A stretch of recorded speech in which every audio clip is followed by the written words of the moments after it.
birthday, my son gave me a gold watch and said, "Promise me you'll wear this every single day, Mom. Never take it off." I smiled and said, "I promise, sweetheart." Then 1 week later, I started dying. If you're listening from somewhere far away, drop your city in the comments so I can see how far this has traveled. And please, stay with me until the end. My name is Sophia Marie Harrison, and I need you to understand something about me before this story goes any further. I am not a victim. I have never been a victim. Not when I was born in a 2-bedroom apartment in the Bronx in 1959, to a single mother who worked 3 jobs. Not when I was the only black girl in my business classes at community college in 1977. Not when banks refused to give me loans in the 1980s because I was a woman. And not when my husband, James, died of a heart attack 3 years ago, leaving me alone in our brownstone in Harlem. I built something in this life. Something real. I started Harrison Property Management in 1985 with $3,000 I'd saved from working nights at a diner and weekends cleaning offices. By 1990, I owned my first building, a small apartment complex in Brooklyn with 8 units. By 2000, I had 17 properties across 3 boroughs. By 2010, I had 42. When I retired 6 months ago, I owned 68 residential and commercial properties in New York City. The portfolio was valued at approximately $47.3 million. But here's what most people didn't know. I never talked about it. I wore simple dresses from Macy's. I drove a 2015 Honda Accord. I shopped at Trader Joe's with coupons. I didn't wear diamonds or designer bags. I didn't post on social media about my success. I lived quietly, modestly, the way my mother taught me. "Sophia," she used to say, "the loudest person in the room is usually the weakest. Let your work speak." So I did. For 40 years I let my work speak while I stayed silent. My children, Brandon and Maya, they knew I owned properties. They knew I'd done well for myself, but they didn't know the full extent. James and I had decided early on to raise them without the burden of knowing they were wealthy. We wanted them to work hard, to build their own lives, to understand the value of a dollar. Brandon, my oldest, was born in 1988. He was a beautiful baby, 10 pounds, 2 ounces, with my nose and James's eyes. I remember holding him in the hospital and thinking, this is why I work so hard. For you. For your future. Maya came 3 years later in 1991. 7 pounds, 4 ounces, with James's nose and my eyes. She was quieter than Brandon, more thoughtful, more careful with her words. I loved them both equally. I gave them both everything I could. Private school, college tuition, help with their first apartments. I showed up to every recital, every game, every parent-teacher conference. I was present. I was there.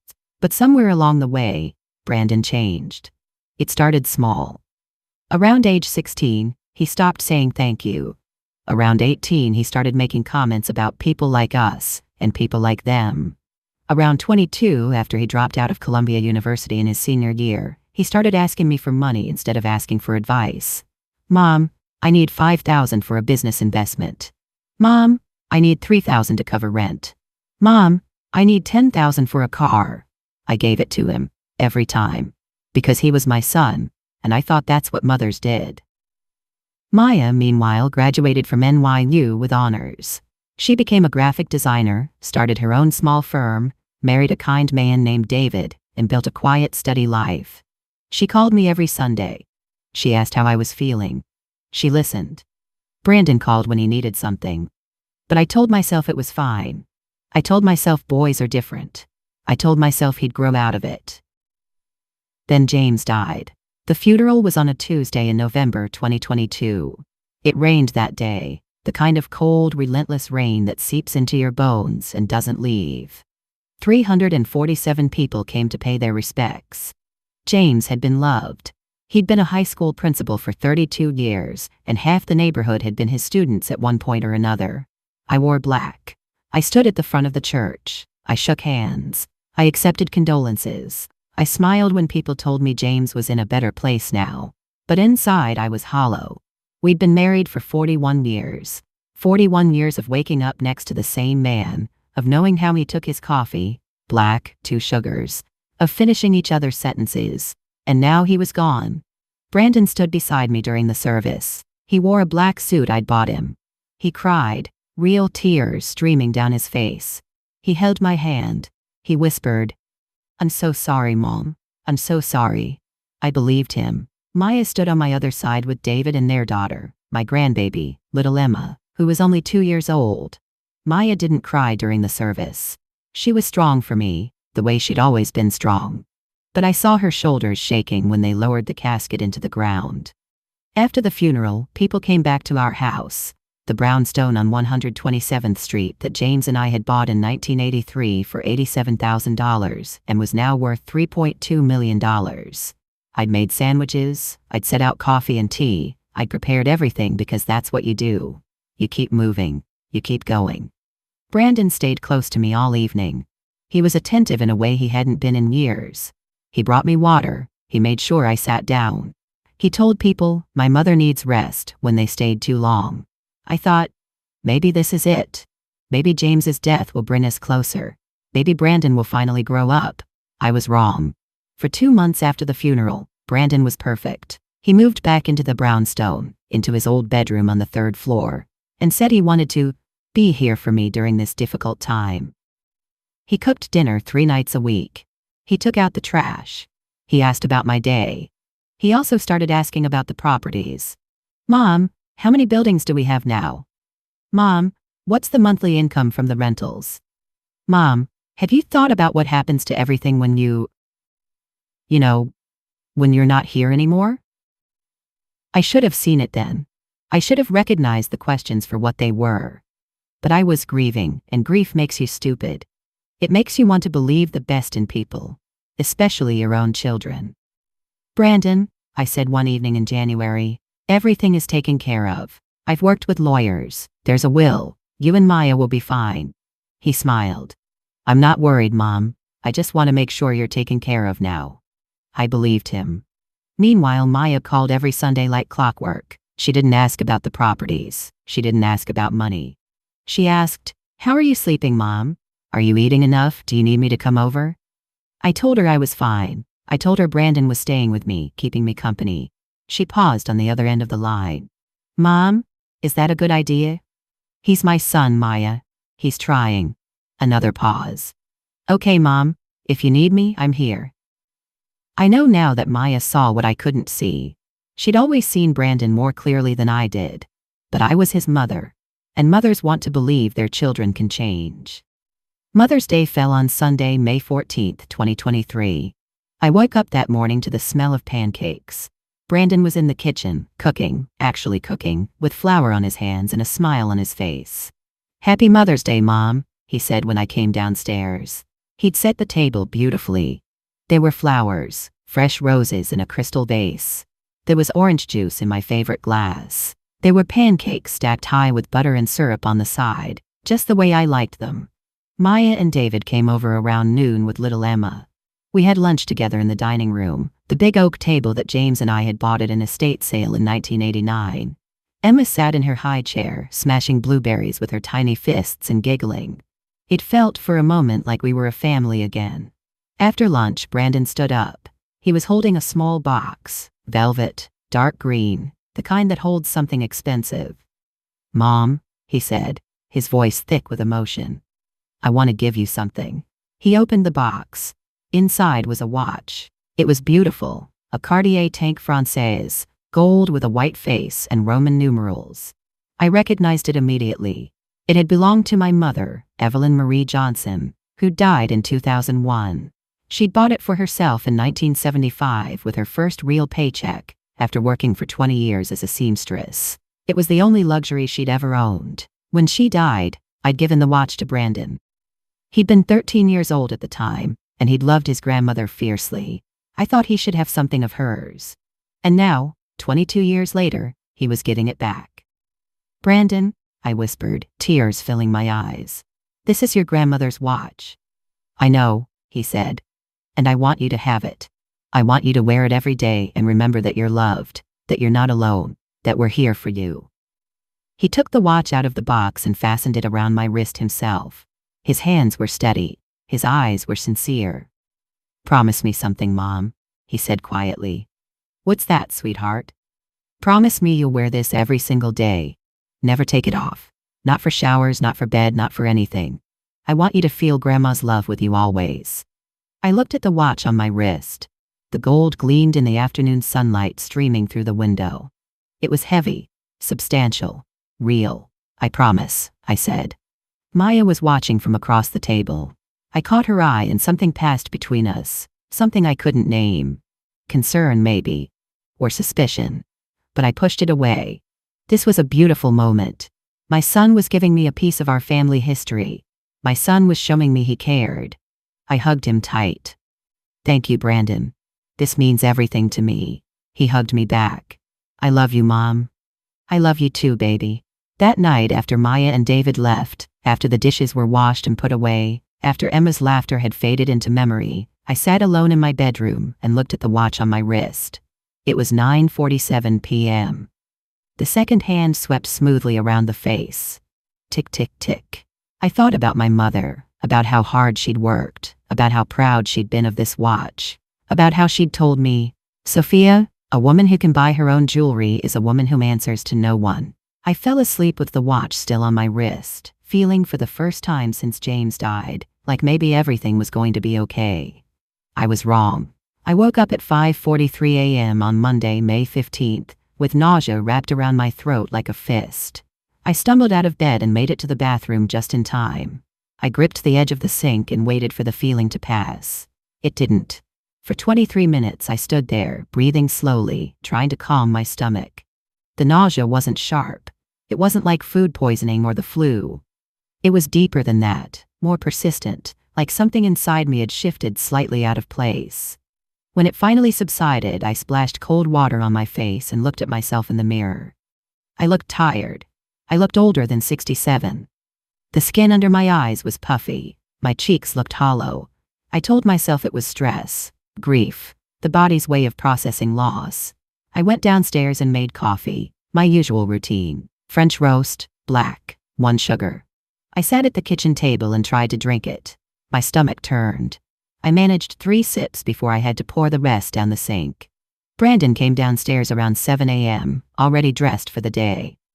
Morning, Mom, he said brightly. How'd you sleep? Fine, I lied. His eyes went immediately to my wrist, to the watch. He smiled. You're wearing it? Of course I am, I promised. Something flickered across his face. Relief, maybe, or satisfaction. You feeling okay? He asked. You look a little pale. Just tired, I said. I didn't sleep well. You should rest today, he said. Take it easy. I'll make you breakfast. He moved around the kitchen with purpose, pulling out eggs and bread, heating up the pan. He made me scrambled eggs with toast, simple, plain, the way I'd made for him 1,000 times when he was a child. I ate half of it before my stomach rebelled again. I think I need to lie down, I said. Brandon's face creased with concern. Of course, Mom. Go rest. I'll clean up. I went back upstairs and lay down on top of the covers. The watch felt heavy on my wrist, heavier than it should have. I closed my eyes and told myself I'd feel better tomorrow. I didn't. By Friday, May 19th, I'd lost 4 pounds. I know this because I weighed myself every morning, a habit I developed in my 50s when my doctor warned me about diabetes. I kept a small notebook in the bathroom drawer where I wrote down the number each day. Monday, May 15th. 158 pounds. Tuesday, May 16th. 157 pounds. Wednesday, May 17th. 156 pounds. Thursday, May 18th. 155 pounds. Friday, May 19th. 154 pounds. 4 pounds in 5 days. The nausea was still there every morning. It would hit around 5:30 a.m., pull me out of sleep, and keep me in the bathroom for 20 to 30 minutes. Then it would fade, leaving me weak and shaky. I couldn't keep breakfast down. Lunch was difficult. Dinner was the only meal I could manage, and even then, only small portions. Brandon noticed. Mom, you're not eating enough, he said one evening, watching me push food around my plate. I'm just not hungry. You need to eat. You're losing weight. I'll be fine, sweetheart. It's probably just stress. My body adjusting to everything. He nodded slowly. Maybe you should see a doctor. Maybe, I said. But I didn't make an appointment. Not yet. I told myself it would pass. Bodies do strange things when you're grieving. Everyone knows that. On Saturday, May 20th, Maya came over for our usual weekly visit. She brought Emma, who was wearing a pink dress with white flowers on it. Emma ran to me with her arms out, and I scooped her up, kissing her soft cheeks. But even holding my grandbaby felt difficult. My arms were weaker than they should have been. Maya noticed immediately. "Mom," she said, her voice sharp with concern. "Have you lost weight?" "A little," I admitted. "I haven't had much of an appetite."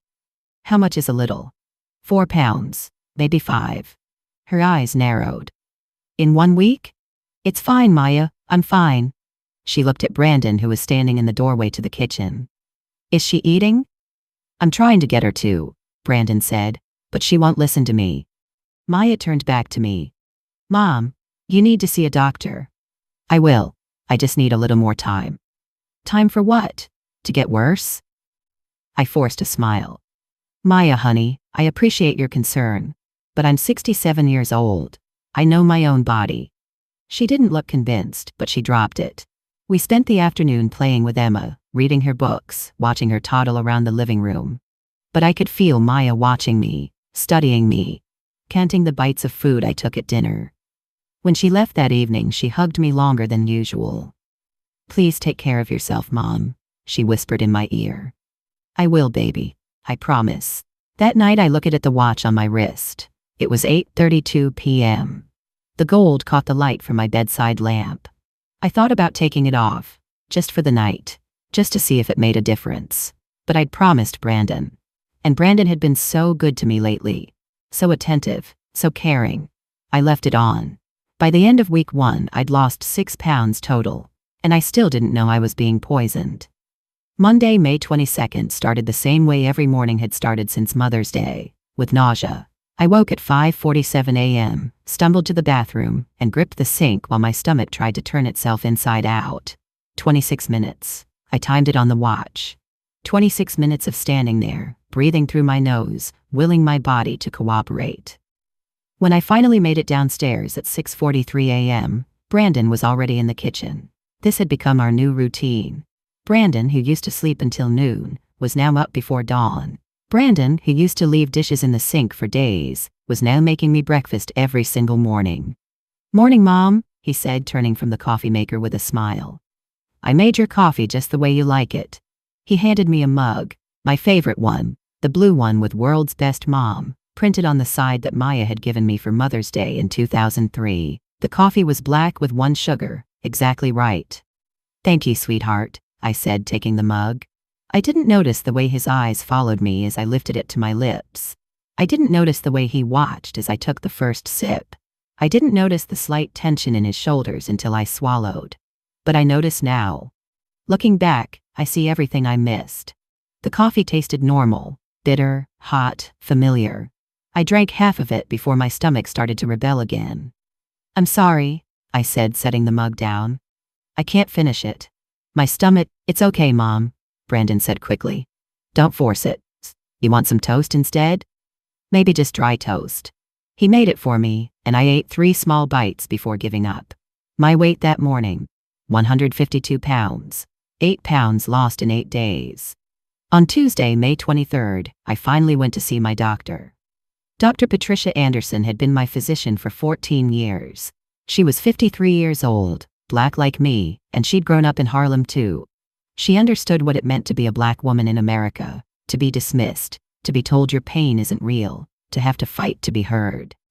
"Sophia," she said when she saw me, her face creasing with concern. "What's going on? You've lost weight." 10 pounds, I said. "In 9 days." Her eyebrows rose. 10 pounds? That's significant. "Tell me about your symptoms." I told her everything. The nausea every morning, the inability to keep food down, the weakness, the exhaustion that had settled into my bones like fog. She listened carefully, taking notes. Then she examined me. Blood pressure, heart rate, checked my abdomen, looked in my eyes and throat. "I'm going to run a full panel of blood tests," she said. "I want to check your thyroid, your liver function, your kidney function, blood sugar, vitamin levels, everything." "What do you think it is?" I asked. She hesitated. "Honestly, Sophia, it could be a lot of things. Stress can manifest physically, especially after loss. But 10 pounds in 9 days is more than I'd expect from stress alone. Let's get the test done and see what we find. They took 5 vials of blood. I watched the dark red liquid fill each tube and thought about how strange it was that so much of our health could be red in our blood. The lab will rush these, Dr. Anderson said. I should have results by Friday. In the meantime, try to eat small meals throughout the day. Crackers, soup, things that are gentle on your stomach. And Sophia? Yes? If you get worse, if you start vomiting blood, if you have severe abdominal pain, if you feel faint, you go straight to the emergency room. Don't wait. Understood? Understood. I left the office with a requisition form and a growing sense of unease. That evening, Brandon made me soup, chicken noodle from a can, heated up and served with saltine crackers. How was the doctor? He asked. She's running tests. We'll know more Friday. He nodded. I'm sure it's nothing serious. Probably just your body adjusting to retirement, to Dad being gone, to everything. Probably, I agreed. I ate half the soup. My stomach held it down. Brandon smiled. See? You just need to take it easy. That night I wrote in my notebook, May 23rd, 2023. Weight, 151 pounds. Nausea, 28 minutes this morning. Food intake 1/2 cup coffee, 3 bites toast, 1/2 bowl soup, 4 crackers. Note, doctor visit. Blood tests ordered. I was keeping a record, though I didn't know why yet. Something in me, some instinct I'd developed over 40 years of running a business, said, document everything. That instinct would save my life. Saturday, May 27th was the day everything changed. Maya came over for our weekly visit. Emma was with David's mother for the afternoon, so it was just the two of us. Maya had brought lunch, sandwiches from the deli on 125th Street that I loved. I managed to eat half of mine. Mom, Maya said, watching me, you look terrible. Thank you, sweetheart. Every mother wants to hear that. I'm serious. You've lost more weight. 11 pounds now, I admitted. Her eyes widened. 11? In less than 2 weeks? Dr. Anderson is running tests. We'll know more soon. Maya set down her sandwich. Where's Brandon? He went out. Some kind of appointment, I think. He said he'd be back around 5. Good, Maya said. Because I need to talk to you about something. There was something in her voice, something sharp and urgent, that made my stomach tighten. What is it? She pulled out her phone. Last week when I was here I noticed something. Brandon kept looking at your wrist, at the watch. Every few minutes his eyes would go there. Like he was checking something. He's just making sure I'm wearing it, I said. He asked me to keep it on. Why? The question caught me off guard. What do you mean, why? Why does he care so much whether you're wearing a watch or not? Why does it matter to him? I didn't have an answer. Maya leaned forward. Mom, do you remember when Brandon gave you that watch, on Mother's Day? Of course. Do you remember my face? I thought back. I remembered the lunch, the flowers, Brandon opening the velvet box. And yes, I remembered Maya's expression. The tightness around her eyes, the way she'd watched Brandon instead of watching me. You looked concerned, I said slowly. I was concerned. Because Mom, Brandon has been in debt for years. Gambling debt, credit card debt. He owes money to people I don't even want to know about. And suddenly, out of nowhere, he's Mr. Perfect Son? He moves in with you. He cooks for you. He gives you an expensive watch and makes you promise to never take it off? Maya, what are you saying? She took a breath. I'm saying something doesn't feel right. And I'm saying you started getting sick exactly 1 week after you put that watch on. The words hung in the air between us. Maya, that's crazy. You're talking about your brother. I know exactly who I'm talking about. Her voice was hard now. Mom, last month Brandon called me. He was drunk, crying, saying he owed someone named Travis $50,000. He said if he didn't pay, they'd hurt him. He begged me for money. I said no, and he got angry. He said, when Mom dies, I'll get what I deserve, and I won't need anyone. My blood went cold. He said that? Word for word. Maya, and then a month later he's suddenly Super Son, giving you expensive gifts and moving in to take care of you, while you're getting mysteriously sick? She shook her head. I'm sorry, Mom, but I don't believe in coincidences that convenient. I wanted to argue. I wanted to defend my son. But something in my gut, that same instinct that had served me in business for 40 years, was screaming that Maya was right. What do you want me to do? I asked quietly. I want you to take off the watch. I looked down at my wrist. The Cartier gleamed up at me. My mother's watch. My family's history. Brandon asked me to keep it on, I said. I know, and I'm asking you to take it off, just for one day. See if you feel better. I touched the clasp. My fingers hesitated. Mom, Maya said gently, if I'm wrong, you can put it right back on tomorrow. But if I'm right... She didn't finish the sentence. I unclasped the watch and set it on the table between us. My wrist felt light, naked, strange. There, I said. Happy? Let's see how you feel tomorrow, Maya said. Sunday, May 28th, I woke up at 6:12 a.m. No nausea. I lay in bed for a full minute waiting for it to hit, for that familiar twisting in my stomach, for the urgent need to run to the bathroom. It didn't come. I sat up slowly. My stomach felt normal, settled, quiet. I went downstairs and found Brandon in the kitchen again, already making coffee. Morning, Mom, he said. Then his eyes went to my wrist, to my bare wrist, and his smile faltered. Where's the watch? I took it off, I said carefully, to clean it. Oh, he recovered quickly. That's good. It should be cleaned regularly. Here, I made your coffee. He handed me the blue mug. I took it from him and lifted it to my lips.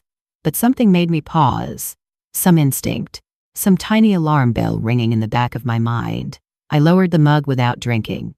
Actually, I think I'll have tea this morning instead. My stomach's been so sensitive. Brandon's face tightened almost imperceptibly. Oh, sure, of course. He turned away, but not before I saw something flash across his expression. Disappointment. Or was it frustration? I made myself tea and sat at the kitchen table. Brandon poured the coffee I hadn't drunk down the sink, quickly, efficiently, like he wanted it gone. We sat in silence for a few minutes. Then Brandon said, You feeling any better today? Actually, yes, I said. I feel pretty good this morning. That's great, Mom. But his voice was flat. After breakfast, which I ate fully for the first time in 2 weeks, I went upstairs and called Maya. How do you feel? She asked immediately. Better, I admitted. No nausea this morning. She was quiet for a moment. Mom, I need to tell you something else. I didn't want to yesterday because I thought maybe I was being paranoid. But now? What is it? Last week when Brandon was out, I went into his room. I was looking for Emma's stuffed bear. We'd left it here the week before. And I found something. My heart started beating faster. What did you find? A box. Under his bed, hidden beneath some clothes. It had a skull and crossbones on it. What kind of box? Rat poison, Mom. A box of rat poison. And it was half empty. The room tilted. I sat down on the edge of my bed. Are you sure? I whispered. I took a picture. I heard her phone clicking. I'm sending it to you now. My phone buzzed. I opened the image. There it was, a red and white box with bold letters, Decon rat poison. And beneath that, a skull and crossbones. The box was open, half of the contents gone. Maya, I said, my voice shaking. What are you saying? I'm saying Brandon has been putting something in your food or your coffee. I'm saying that watch might not be the only thing making you sick. I'm saying we need to go to the police. We don't have proof. We have rat poison hidden in his room. We have you getting sick right after he moved in. We have him making your food and coffee every single day. We have him in debt and talking about what he'll get when you die. Mom, what more proof do you need? She was right. I knew she was right. But he was my son, my baby boy, the child I'd carried for 9 months and raised for 36 years. Let me talk to him first, I said. Mom, no. Maya, I need to hear it from him. I need to give him a chance to explain. She was quiet for a long moment. Okay, but I'm coming over, right now. And if anything happens, anything, I'm calling the police immediately. Okay, I said. And Mom, don't eat or drink anything he gives you. Nothing. Promise me. I promise. Maya arrived at 2:37 p.m. Brandon was in the living room, watching television. He looked up when Maya walked in, and something passed between them. Something cold and hostile. "Maya," he said, "I didn't know you were coming today. I wanted to check on Mom." "She's fine. Better, actually. Right, Mom?" "Much better," I said. My voice sounded strange to my own ears. Maya sat down next to me on the couch. Brandon stayed in his chair across from us. We sat in silence for a moment. Then Maya said, "Brandon, I need to ask you something." "What's that?" "Why did you want Mom to wear the watch all the time? Why was it so important to you?" His expression didn't change. "Because it was Grandma's. Because it means something." "Why are you asking me this?" "Because Mom got sick right after she put it on, and she felt better this morning after she took it off." Brandon's eyes narrowed. "That's a coincidence." "Is it?" Maya leaned forward. "Is the rat poison in your room a coincidence too?" The air in the room changed. Brandon's face went very still. "I don't know what you're talking about." "Yes, you do. The box under your bed. Half empty." "You went through my things?" His voice was rising now. "You went through my personal belongings?" "I found rat poison in your room, Brandon. In her mother's house. While she's mysteriously losing weight and can't keep food down." Brandon stood up. "You're crazy. You're both crazy." "Then explain it," I said quietly. "Explain why you have rat poison." He looked at me, and for a moment I saw something in his eyes I'd never seen before. Calculation. He was deciding something. Deciding how much to tell, how much to deny, how much he could get away with. "There are mice in the basement," he said finally. "I bought it to take care of them. For you, Mom. So you wouldn't have to deal with it." "There are no mice in the basement," Maya said. "How would you know? You're never here." "I was here last week. The week before. There's no evidence of mice. No droppings, no sounds, nothing." Brandon's jaw tightened. "Well, I saw one. So I bought poison. That's not a crime."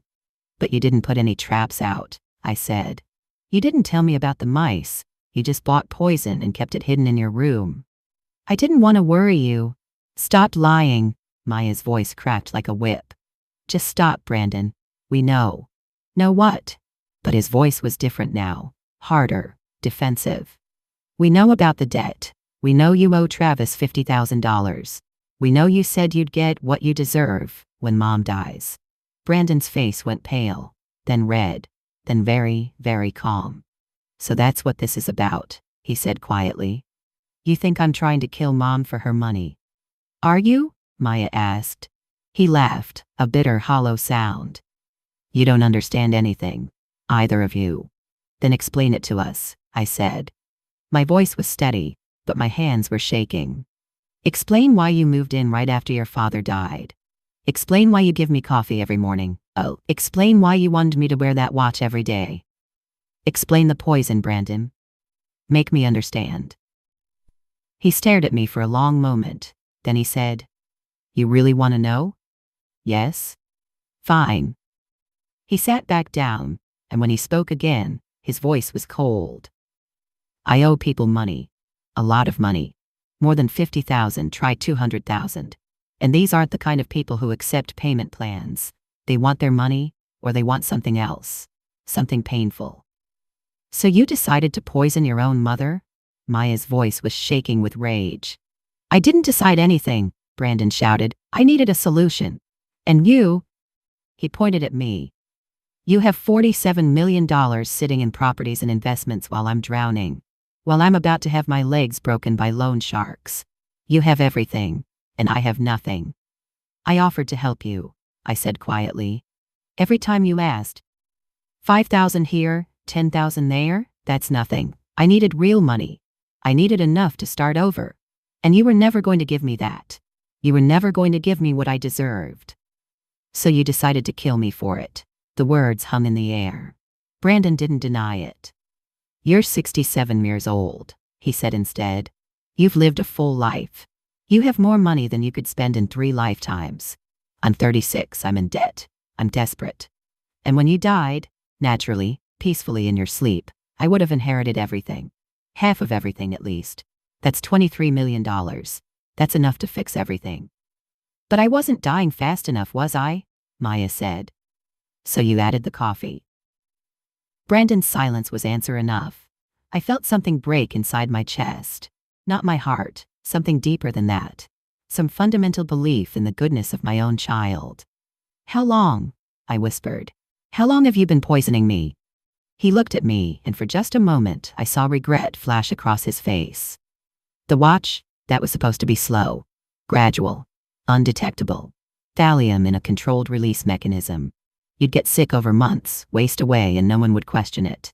An old woman grieving her husband, losing weight, fading. It happens. But, I prompted. But it was taking too long. The watch was working, but not fast enough. I needed you gone in weeks, not months. So I added the rat poison to your coffee. Just a little bit each morning. Enough to speed things up. Oh my God, Maya whispered. I stood up. My legs felt weak, but I stood. Get out, I said. Mom, get out of my house, now. You don't understand. I understand perfectly. You tried to murder me, your own mother, for money. My voice was rising now, powered by rage and grief and betrayal so profound I could barely breathe. Get out before I call the police myself. Brandon stood. You're not going to call the police. Yes, she is, Maya said, pulling out her phone. No. Brandon's voice was hard now. Because if you do, I'll tell them you knew. I'll tell them you helped me plan it. I'll tell them whatever I need to tell them to bring you down with me. No one will believe you, Maya said. Won't they? Brandon smiled, a cold, calculating smile. The daughter who stands to inherit $23 million when her mother dies? The daughter who discovered the poison conveniently after Mom started getting better? You think the police won't look at you too? You're lying, Maya said. But I could hear the fear in her voice. Brandon walked toward the door. I'm leaving. But Mom, you should think very carefully about what you do next. Because if you go to the police, this gets ugly for everyone, including you, Maya. He left. The door closed behind him. Maya and I stood in the silent house, and I felt my world crumbling around me. My son had tried to kill me. And he'd almost succeeded. After Brandon left, Maya and I sat in silence for what felt like hours, but was probably only minutes. Then Maya called the police. 911, what's your emergency? My brother has been poisoning my mother. We have evidence. We need someone to come now. She gave them the address, 847 West 127th Street, Harlem, New York, and they said officers were on the way. While we waited, I went upstairs and retrieved the watch from my dresser where I'd left it the night before. I held it carefully, not putting it on, just examining it. It was heavier than I remembered. Heavier than it should be. Maya came up behind me. Don't touch it more than you have to. It's evidence now. I set it down on the dresser and looked at my daughter. How did you know? How did you figure it out? She sat on the edge of my bed. I didn't, not at first. But Mom, I've watched you my whole life. You're the smartest, strongest woman I know. You don't just get mysteriously sick. And Brandon? She paused. Brandon has always been selfish. Even when we were kids. Everything was always about him. His needs, his wants, his problems. I couldn't believe he'd changed so suddenly after Dad died. People don't change like that. I wanted to believe he had. I said softly. I know. You're his mother. You're supposed to believe in him.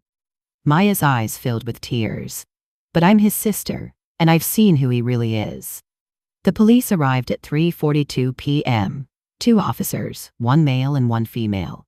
Officer Rodriguez and Officer Thompson. They were professional, thorough, and kind. They took our statements separately. I told them everything, about Brandon moving in after James died, about the watch, about getting sick, about the coffee ritual, about the rat poison Maya found.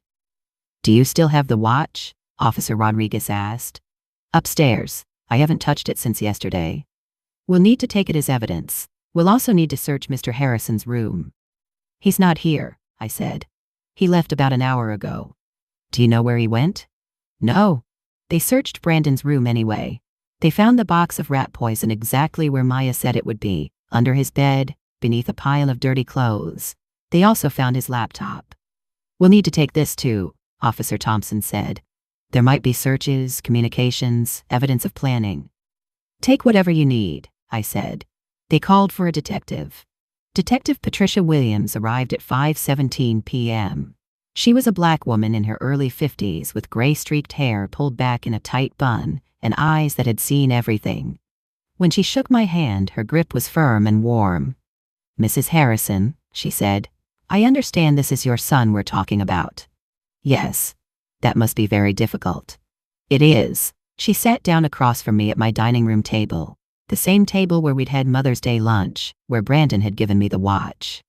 "Tell me everything," she said. "From the beginning." So I did.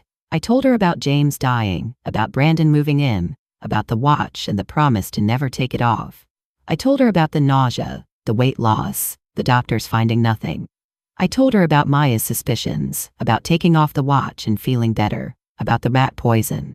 I told her about Brandon's confession, about the debt, about the thallium, about wanting me dead so he could inherit. Detective Williams took notes in a small leather notebook, her pen moving steadily across the page. When I finished, she said, "Mrs. Harrison, I need to be honest with you. This is going to be a complicated case." "Why?" "Because your son is smart. He's already set up his defense, claiming you and your daughter are framing him, that he'll implicate Maya in the plot. It's a classic Darvo strategy." "Darvo?" "Deny, attack, reverse victim and offender." He denies wrongdoing, attacks his accusers, and reverses the roles so he becomes the victim. She set down her pen. "But we have some things in our favor. We have the watch. If there's a mechanism inside it, if there's thallium, that's hard evidence. We have the rat poison in his room. And most importantly, we have your blood." "My blood?" "You saw Dr. Anderson last week, correct? She ran a full panel?" "Yes. The results should be back by now. I'm going to get a warrant for those medical records. If your blood shows elevated levels of thallium or arsenic or any other poison, that's our smoking gun. That proves you were poisoned. Combined with the watch, the rat poison, and his confession to both of you, we have a strong case." "What happens now?" Maya asked. "Now we find Brandon. We bring him in for questioning, and we build our case." Detective Williams stood. "In the meantime, I need you both to be very careful. Brandon knows you're going to the police. He may try to contact you, to threaten you, to convince you not to press charges. Do not engage with him. Do not answer his calls. If he shows up here, you call 911 immediately. Understood?" We both nodded. "Mrs. Harrison," Detective Williams said gently, "I know this is your son. I know this is painful. But what he did, what he tried to do, is attempted murder. With premeditation. If we can prove it, he's looking at 25 to 30 years in prison." The number hit me like a physical blow. 25 to 30 years. Brandon would be in his 60s when he got out. His whole life gone. But then I thought about what he'd tried to do to me.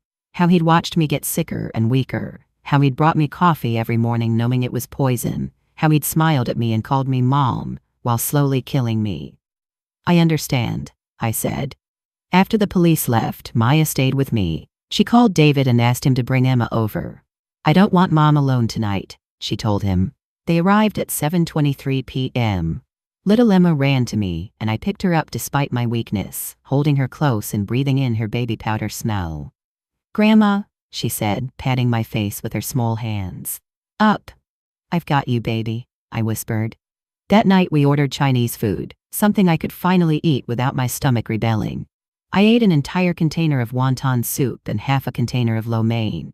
Maya watched me eat with relief in her eyes. "You're getting your appetite back." "I feel more like myself already," I said. And it was true. After just one day without the watch, without the poisoned coffee, my body was already starting to recover. We put Emma to bed in the guest room at 8:30 p.m. Then Maya, David, and I sat in the living room, and I asked the question I'd been avoiding. "What happens to our family now?" Maya took my hand. "We survive, Mom. We survive and we heal." "But Brandon made his choice," David said quietly. "He was a kind man, an accountant, steady and rational. He chose money over family. He chose murder over asking for help. Those were his decisions, not yours." "But I'm his mother. I should have seen—" "Stop," Maya said firmly. "This is not your fault. You didn't make him do this. You didn't fail him. He failed you." He failed himself. I wanted to believe her. But that night, lying in bed, I couldn't stop thinking about Brandon as a baby. About his first steps, his first words. About the little boy who used to crawl into bed with James and me during thunderstorms. About the teenager who'd cried when his grandmother died. Where had I lost him? When had he become someone who could do this? I didn't sleep well. Monday, May 29th, Memorial Day. Detective Williams called at 9:47 a.m. Mrs. Harrison, we have the results from the watch. My heart started pounding. And? We took it to a forensic jeweler, someone who specializes in modified jewelry. He found a hidden compartment inside. Very sophisticated, professionally done.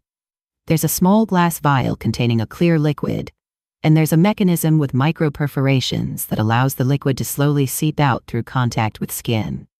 I felt dizzy. What's in the vial? We sent it to the lab. Initial tests show thallium sulfate, a highly toxic heavy metal.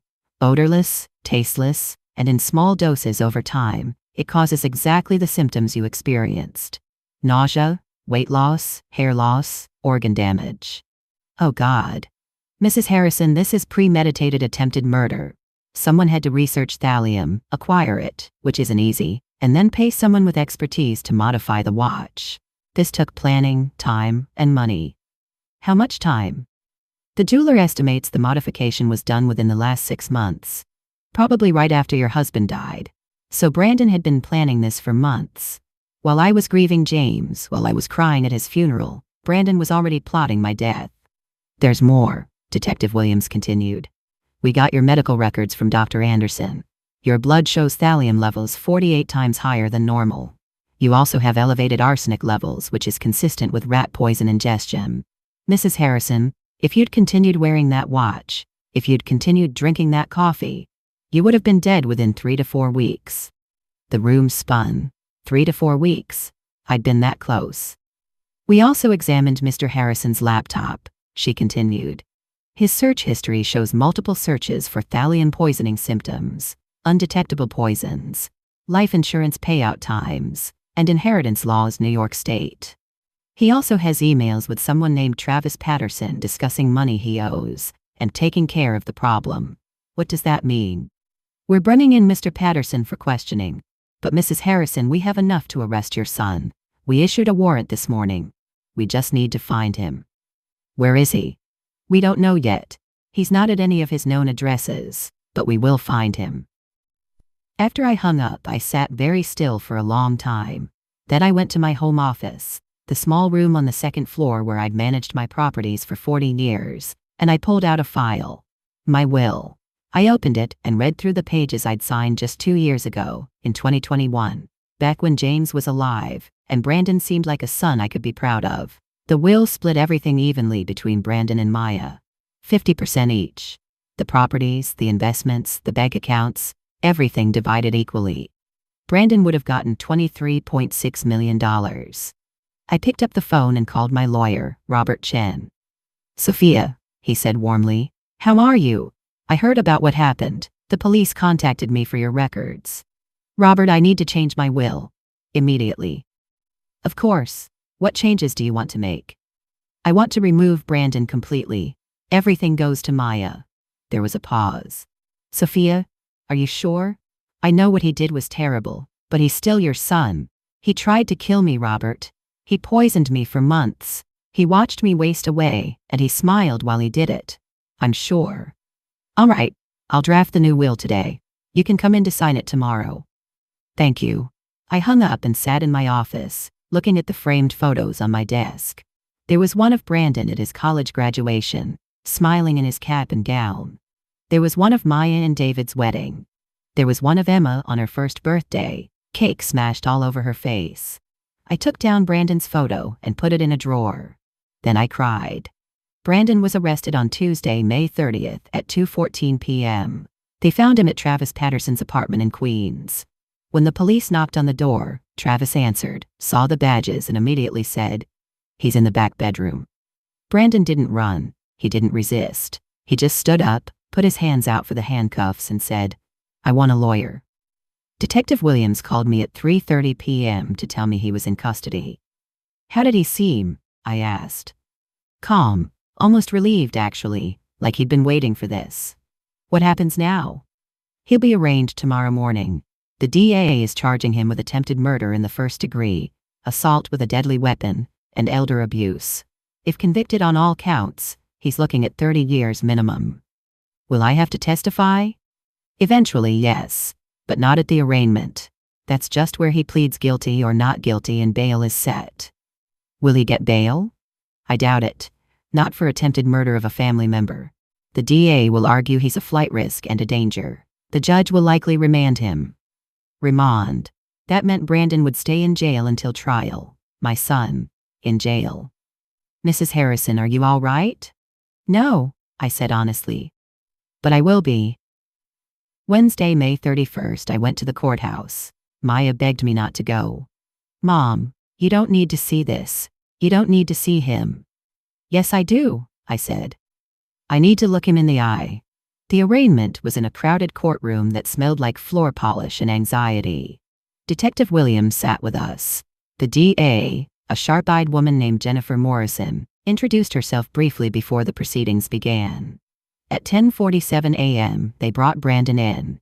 He was wearing an orange jumpsuit. His hands were cuffed in front of him. His hair was messy and he had dark circles under his eyes. He looked at me. I looked back. Neither of us looked away. The judge, a black woman in her 60s named Judge Helen Carter, read the charges. Brandon James Harrison, you are charged with attempted murder in the first degree, assault with a deadly weapon, and elder abuse. How do you plead? Brandon's lawyer, a public defender who looked about 12 years old, said not guilty, Your Honor. The DA stood. Your Honor, the people request remand. Mr. Harrison attempted to murder his own mother through systematic poisoning over a period of several weeks. He is a clear danger to the victim and a flight risk. He has significant debt and motive to flee. The defense attorney argued weakly for bail, but Judge Carter wasn't having it. Mr. Harrison, you are accused of trying to kill your mother for inheritance money. Bail is denied. You will remain in custody until trial. The gavel came down. Brandon was led away. At the door, he turned back and looked at me one more time. I thought he might mouth I'm sorry, or I love you or something. But he didn't. He just turned away. 6 months later, November 15, 2023, I was sitting on my front porch at 8:17 a.m. with a cup of coffee. Real coffee, made by my own hands, safe to drink, watching the sun rise over Harlem. I'd gained back the weight I'd lost. My hair had grown back. My skin had color again. I was healthy. More than that, I was free. Brandon's trial had happened in September. It lasted 6 days. The evidence was overwhelming. The watch with its hidden compartment, the thallium in my blood, the rat poison in his room, his laptop searches, his confession to Maya and me. His defense was that we'd framed him, that Maya had planted the evidence because she wanted my money for herself. The jury deliberated for 90 minutes. Guilty on all counts. Judge Carter sentenced him to 30 years in prison with no possibility of parole for 15 years. Brandon would be 66 years old when he was eligible for parole. Older than I was now. I'd gone to the sentencing. I'd looked at him when the judge read the verdict. He'd looked back at me with empty eyes. Afterward, the press had swarmed me. Mrs. Harrison, how do you feel? Do you forgive your son? Will you visit him in prison? I'd said nothing. Just walked away with Maya and David and little Emma. Now, sitting on my porch 6 months after he'd first given me the watch, I felt peaceful, not happy. Happiness seemed too simple for what I felt. But peaceful, settled. Maya came out onto the porch with Emma, who was now almost 3. Morning, Mom, Maya said, kissing my cheek. Morning, baby. Emma climbed into my lap. Grandma, story? What story do you want to hear? Princess. I told her a story about a princess who saved herself, who didn't need a prince, who was smart and strong and brave. While I talked, I looked at my wrist. Bare now, always bare. I'd never worn a watch since that day. I didn't need one. Time moved the way it moved, and I moved with it. Maya had asked me once if I regretted pressing charges, if I wished I'd given Brandon another chance. I'd thought about it carefully before answering. No, I'd said, because giving him another chance would have meant risking my life again. And my life, my time with you, with Emma, with everyone I love, is too precious for that. "Do you forgive him?" she'd asked. "I don't know yet," I'd said honestly. "Maybe someday. But forgiveness doesn't mean forgetting what he did. It doesn't mean letting him back into my life. It just means letting go of the anger so it doesn't poison me the way he tried to." Now, with Emma in my lap and the sun warm on my face, I thought about Brandon in his cell. I thought about him waking up this morning in a place with no sun, no freedom, no family. I felt sad for him. For the choices he'd made. For the life he'd thrown away. But I didn't feel guilty. He'd made his choice. He'd chosen money over love. He'd chosen murder over asking for help. He'd chosen to see me as an obstacle instead of as his mother. Those were his choices, not mine. "Grandma?" Emma said, pulling on my sleeve. "You okay?" "Yes, baby," I said, hugging her tight. "I'm more than okay." And I was. "My name is Sophia Marie Harrison. I'm 67 years old, and I survived my own son trying to kill me. But that's not the end of my story. It's just the middle. Here's what I learned. I learned that family isn't always blood. Maya chose me. Victor Thompson, the stranger on the subway who I never mentioned in this story, but who saved my life by noticing my watch was too heavy. He chose me too. Detective Williams, Dr. Anderson, even Judge Carter. They all chose to protect me when my own son chose to destroy me. I learned that being underestimated is sometimes a gift. Brandon thought I was just an old woman, weak, vulnerable, easy to kill. He forgot that I'd built an empire from nothing. He forgot that I'd survived every attempt to dismiss me, diminish me, destroy me for 67 years. His mistake. I learned that documentation saves lives. If I hadn't kept that notebook, if Maya hadn't taken that photo, if Dr. Anderson hadn't ordered those tests, Brandon might have succeeded. I learned that justice is quiet. The moment of victory wasn't the guilty verdict or the sentencing. It was that first morning without nausea. That was when I won. Most importantly, I learned that you can love someone and still hold them accountable. I love Brandon. He's my son.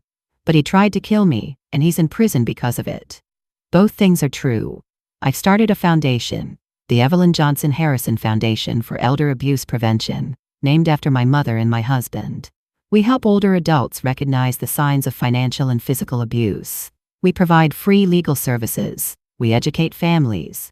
Because what happened to me isn't rare. It happens every day. Sons and daughters and caregivers who see older people as obstacles to inheritance rather than human beings worthy of love. Maya runs the foundation with me.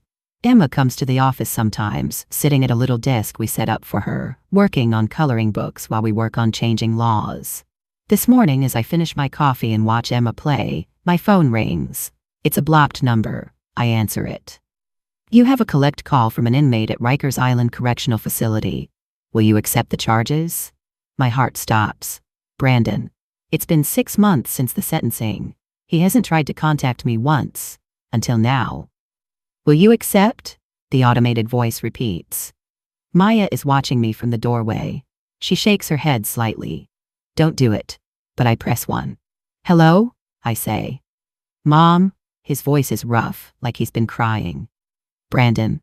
A long silence, then. "I'm sorry. I'm so sorry. I know it's not enough. I know sorry doesn't fix what I did. But I need you to know. I'm sorry." I close my eyes. "Why are you calling me now?" "Because I've been sitting in here for 6 months thinking about what I did. About the watch, about the coffee. About watching you get sicker and not stopping. And Mom, I don't know who I became. I don't recognize myself." "Neither do I say quietly. "I was angry at you for being successful, at Dad for dying and leaving me alone, at myself for failing at everything. And I let that anger turn into something terrible. You let it turn into attempted murder." "Yes." His voice breaks. "I'm not asking for forgiveness. I know I don't deserve it. I needed you to know I'm sorry, and that I'm going to spend every day for the rest of my life trying to become someone who deserves to be your son." Tears are running down my face. "Brandon, I don't know if we'll ever have a relationship again. I don't know if I can ever trust you again. I know. But I don't hate you. And I hope I genuinely hope that you become that person. The person you're trying to be. Thank you, he whispers. We sit in silence for a moment. Then the automated voice says, "You have 60 seconds remaining." "I have to go," I say. "Okay, Mom?" "Yes?" "I love you. I know I didn't show it. I know I did the opposite, but I love you." My throat is tight. "I love you too, Brandon. That's why this hurts so much." The line goes dead. I sit there holding the phone, crying. Maya comes and puts her arm around me. "You okay?" "No," I say. "But I will be. Because that's the thing about survival. You don't just survive the poison. You survive the grief that comes after. You survive the complicated love you still feel for the person who tried to kill you. You survive all of it. And on the other side, you find something worth having. Peace." I look at Emma, playing with her dolls on the porch. I look at Maya, strong and protective beside me. I look at my bare wrist, free of the watch that almost killed me. And I think, I'm 67 years old. I've survived poverty, racism, sexism, widowhood, and my own son's attempt to murder me. I'm still here, and I'm not done yet, not even close.